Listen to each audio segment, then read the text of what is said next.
Hi everyone, in front of me I've got OPPO Find X5 Lite and let me share with you how to enable Google Backup on this device. So first of all, let's enter the settings, and here we have to scroll down to the very bottom to find System Settings. Now let's scroll down to the very bottom again in order to find the Backup and Reset option.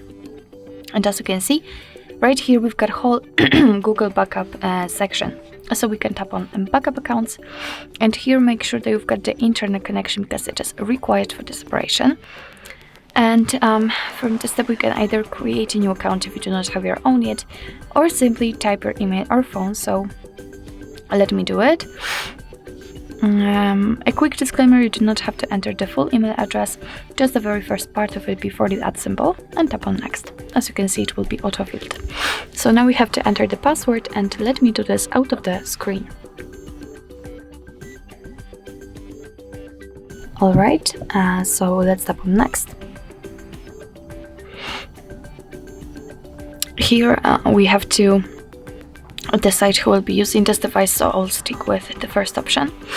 And as you can see here, we've got some Google Terms of Service and Privacy Policy, so of course if you want to, you can read it. Just tap on it, and here you've got all the info. Let's tap on I agree after reading. Here we've got the shortcut of backup and storage info, so here our device is telling us that it will back up apps and apps data, call history, contacts, device settings, and text messages. So let's simply tap on accept. And here we've been transferred to the, let's say, more info about the backup. So here you can check that you will be able to use 15 gigabytes to back up the previous options which I've told you. I have no idea what happened, but basically the information which was on the previous page was that you will be able to manage the backup whenever you want to.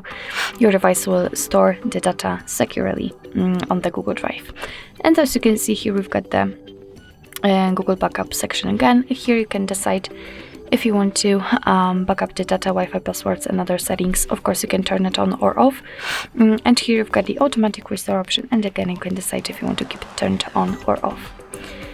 So basically that's all. This is how to enable Google Backup in your OPPO Find X5 Lite. Thank you so much for watching. I hope that this video was helpful, and if it was, please hit the subscribe button and leave the thumbs up.